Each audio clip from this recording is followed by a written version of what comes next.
Se ha revelado por qué el país del norte, que comanda el bloque militar de la OTAN contra Rusia, accedió a enviar municiones de racimo, y la razón dejó perplejo a más de uno, y es que a la potencia imperialista se le acabaron las municiones, como los proyectiles de 155 milímetros.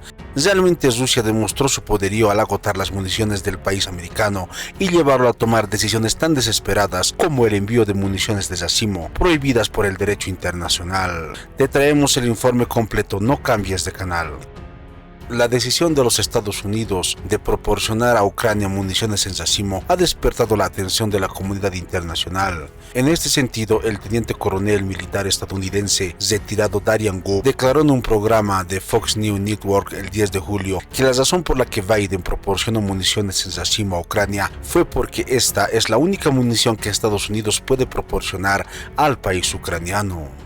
Darian Goop lo expresa de la siguiente manera: a través de mis fuentes me han dicho que nos llevará de 10 a 15 años reponer la cantidad de municiones que hemos enviado al país ucraniano.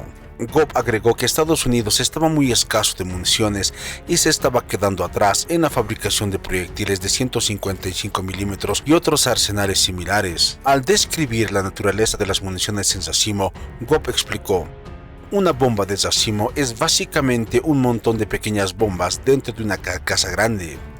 En cuanto a las municiones de racimo, Goop dijo que siempre hay lo que se conoce como una tasa de fallos con este tipo de bombas. Normalmente, la norma en Estados Unidos es que no se exporte ninguna munición de racimo a menos que la probabilidad de que haya una bomba sin estallar se reduzca aproximadamente al 1%. Tras el abandono del principio de exportación por parte de Biden, la probabilidad de municiones de racimo sin explotar que exportamos es ahora algo más del doble de esa cifra, manifestó. Manifestó asimismo que es realmente preocupante que se vaya a hacer proliferar estas municiones por toda Europa del Este, lo que podría causar víctimas durante años. Manifestó que se tardarían varios años en limpiar este material y por ello mucha gente tiene problemas con los envíos a Ucrania, manifestó el exmilitar estadounidense.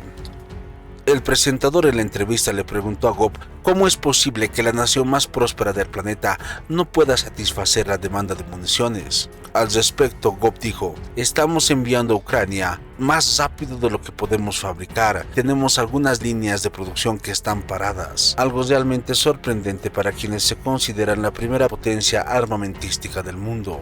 En una entrevista con el medio estadounidense CNN, el presidente norteamericano Biden también admitió generosamente que fue una decisión difícil proporcionar a Ucrania municiones controvertidas, pero se mostró convencido de que era necesario porque las municiones de Ucrania estaban a punto de agotarse y el ejército estadounidense se estaba quedando también sin municiones. En respuesta a estas declaraciones, los políticos conservadores estadounidenses arremetieron contra Biden, acusándolo de filtrar secretos sensibles del país americano.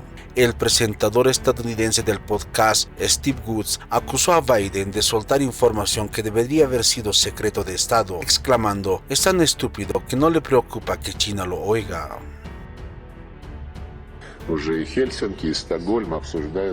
Helsinki y Estocolmo ya están discutiendo con Estados Unidos cuestiones relacionadas con el despliegue de infraestructura de la alianza cerca de las fronteras de Rusia, en el caso de Finlandia, y no muy lejos de nuestras fronteras, en el caso de Suecia. Permítanme asegurarles que todos los intereses legítimos de seguridad de la Federación Rusa estarán protegidos y sabemos qué medidas tomar y emplear en la práctica. Se ve una circunvalación de la OTAN en las fronteras rusas en tiempo real, también a través de la información satelital. Usted sabe que la inteligencia artificial ya es una realidad. Si esto no es asedio militar, ¿qué es, señor Zelaya? Bueno, la verdad es que si tenemos en cuenta el contexto histórico, yo diría de las 3 últimas décadas, no es excesivamente extraño.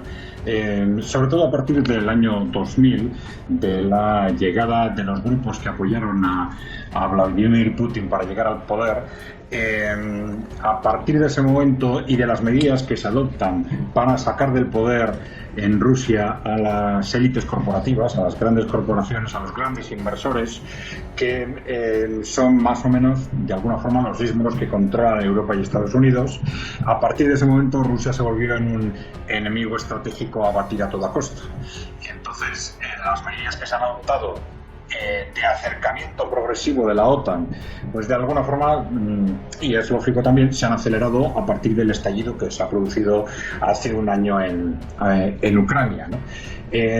Se está hablando mucho de la entrada de Suecia y de Finlandia a la OTAN, pero la verdad es que en el momento actual esto es casi ya más un formalismo que otra cosa, porque como vosotros habéis explicado, ya incluso antes o con independencia de la pertenencia de estos países a la OTAN, ya se están adoptando todo tipo de medidas de cooperación militar, de cooperación estratégica o de utilización de los territorios de estos países para ampliar este cerco estratégico a Rusia, con una estrategia similar a la que se ha estado utilizando con otros grados, pero con respecto a China, con respecto también en el conjunto de los países, vamos a decir, no controlados por Occidente. Por tanto, tampoco es del todo sorprendente el que nos estamos encontrando con este tipo de medidas. Realmente, señor Zelaya, Rusia advierte que emprenderá medidas simétricas. En su opinión, ¿cómo en concreto, a qué se refiere? ¿Considera que esto ya se ha salido de manos y se va a convertir en una guerra gruesa de bloques, en que pronto todos estaríamos involucrados? ¿Acaso se está saliendo de manos y está escalando esto, señor Zelaya? Cuéntenos. Sí, bueno, vamos a ver, ahí tenemos por un lado que el hecho evidente que desde un punto de vista económico y político el mundo se ha fragmentado en dos de forma muy radical y muy rápidamente. Así como todos estábamos pensando en que íbamos a evolucionar más o menos rápidamente hacia un mundo multipolar, la gran sorpresa del año 2022 ha sido probablemente mucho más que el estallido de la Ucrania, que eso, de una forma u otra, que ese enfrentamiento entre Rusia y Occidente se iba a producir, era más o menos previsible, pero lo que no era previsible era ese decantamiento tan rápido y tan global del mundo emergente y del mundo en desarrollo a favor del bloque liderado por Rusia y China. Y esto, evidentemente, ya supone la configuración rapidísima del mundo en dos bloques económicos y también en dos bloques políticos, lógicamente. Claro, otra cuestión es cuáles son las consecuencias desde el punto de vista militar, que era lo que me comentabais vosotros. El problema es que hay una parte sustancial de la élite occidental que no es capaz de visualizar su lugar en un mundo en el que ellos no dispongan de la hegemonía.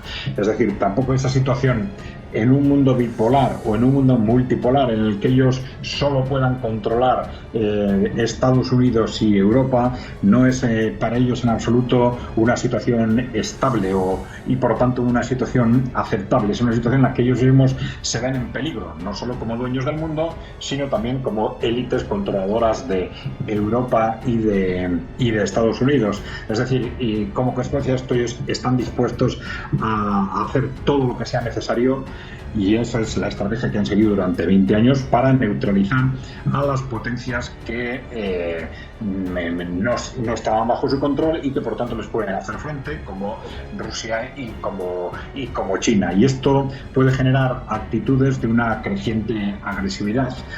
Hay un debate muy intenso dentro de las élites en Europa y Estados Unidos, porque hay algunos que ante el fracaso militar en Ucrania están pensando que lo que procede en este momento es negociar un acuerdo con Rusia para estabilizar la situación militar en Europa, y hay otro sector de esa élite corporativa occidental que está considerando que no es posible llegar a un acuerdo. Si no visualizan un acuerdo, ya como he dicho antes, en el que ellos no se asegure que ellos van a mantener la hegemonía mundial. Por lo tanto, en la lucha entre estos dos sectores se va a decidir hasta dónde pueda llegar el actual enfrentamiento económico, político y militar. Suscríbete a mi canal para recibir más videos.